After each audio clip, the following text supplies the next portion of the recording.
Okay, this is my presentation about Krashen's language acquisition and language learning and Krashen's hypothesis. Okay, this is a brief comparison between both. What are language learning against what is language acquisition. Okay, there are some similarities and differences among both. Okay, first of all, we have language learning and then we have language acquisition. Both are different processes which require different and multiple characteristics. The first one, language learning, is a conscious process, and on the contrary, language acquisition occurs subconsciously. Okay, so learning is everyday stuff. What does that mean? Learning is a process which requires repetition, and then in language acquisition, we are not aware of picking up a new language.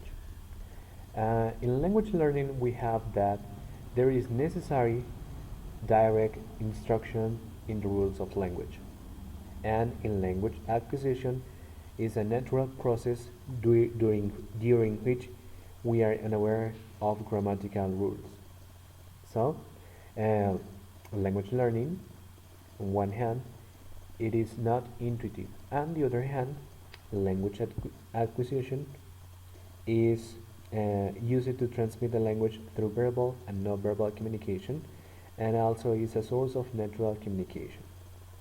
And we can use it, or language acquisition is, in summary, simple and regular exposure to language items. And the next one is the monitor hypothesis. Okay, what is the monitor hypothesis? This is It is based on the idea that learners can make corrections about what they are producing. The learner scans his message to identify possible mistakes, and self-correction occurs when learner acts as a monitor and correct the sentence after say it.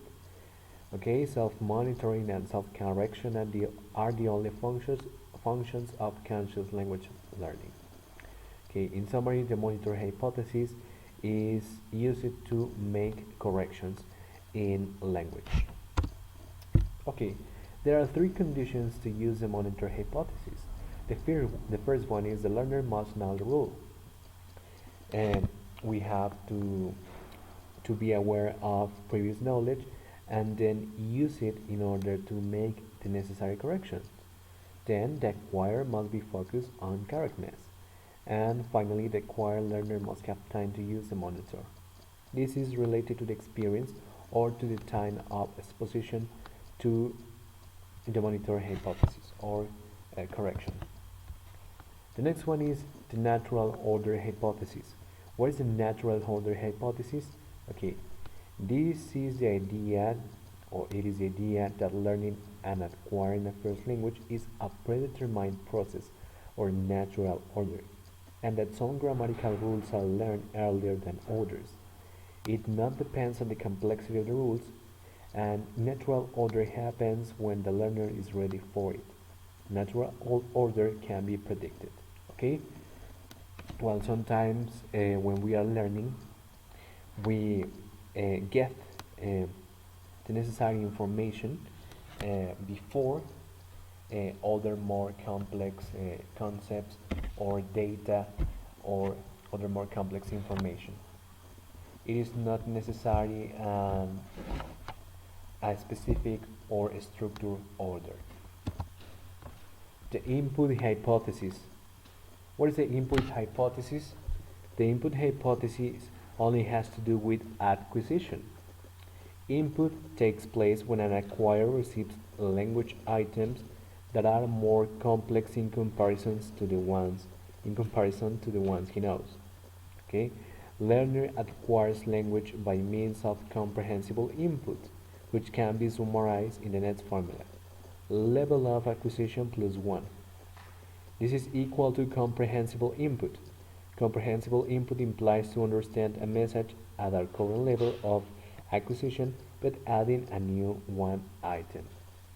For example, if we have If we have a previous language item and then we add another one, we are being part of comprehensible input. What is the affected filter hypothesis? This is my favorite. Well, this is one of my favorite ones. Okay, the affective filter hypothesis refers to the emotions, attitude, performance, development, self-confidence, and motivation.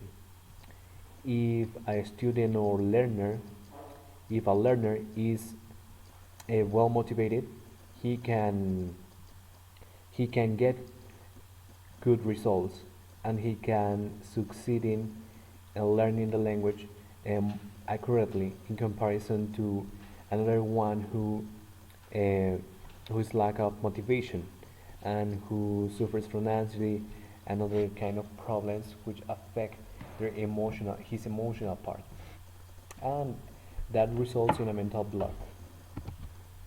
What is the silent period? Everybody everybody lives or everybody experiments this part, the silent period. The silent period occurs when a learner is exposed to comprehensible input. In summary, the silent period is an observation stage where individuals try to get everything from the environment. They just analyze and take mental notes, basically to have an idea about language structures. In fact, it's more passive than active. It means that we receive the information from the environment and then we use that information or that language items only when we feel ready for it. And in conclusion, the teacher has to identify in which areas the students are having more difficulty. To do so, he has to take into account those areas and then select activities from lower levels in order to set about comprehensible input, and finally introduce new language items. Okay, thank you very much.